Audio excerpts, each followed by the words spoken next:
रायगड जिल्ह्यातील लोणेरे येथे असलेल्या डॉक्टर बाबासाहेब आंबेडकर तंत्रविद्या निकेतन विद्यापीठात एक धक्कादायक आर्थिक घोटाळा उघडकीस आलाय। विद्यापीठात ठेकेदार पद्धतीने काम करणाऱ्या एका लिपिकाने 128 विद्यार्थ्यांची फसवणूक करून तब्बल 16 लाखांहून अधिक रकमेचा अपहार केल्याचं समोर आलंय। सुमित अनिल जाधव असे अटकेत करण्यात आलेल्या लिपिकाचं नाव आहे। पोलिसांनी दिलेल्या माहितीनुसार सुमित अनिल जाधव सह्याद्री वसतिगृहात कंत्राटी लिपिक म्हणून कार्यरत होता। त्यांनी विद्यार्थ्यांकडून त्यांच्या शिष्यवृत्ती, फी आणि इतर विविध खर्चांच्या नावाखाली स्वतःच्या गुगल पे खात्यावर सुमारे 15,78,500 रुपये जमा करून घेतले।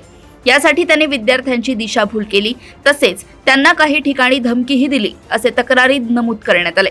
याशिवाय सुमित जाधवने विद्यापीठाच्या अधिकृत चेकशी छेडछाड करून अतिरिक्त 60,000 रुपयांचा अपहार केल्याचेही पोलीस तपासात स्पष्ट झाले।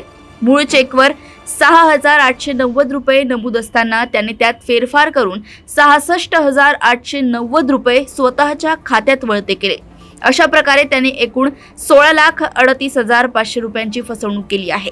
या प्रकरणी गुजरातमधील सुरत या ठिकाणी राहणारे प्रतीक कुमार पुराणी या सीएने याबद्दल तक्रार केली आहे। या प्रकरणी त्यांनी 17 जुलै 2025 रोजी रात्री 9:46 गोरेगाव पोलीस ठाण्यात तक्रार दाखल केली। ही तक्रार दाखल झाल्यानंतर अवघ्या 2 तासात रात्री 11:39 आरोपी सुमित अनिल जाधव याला अटक करण्यात आली।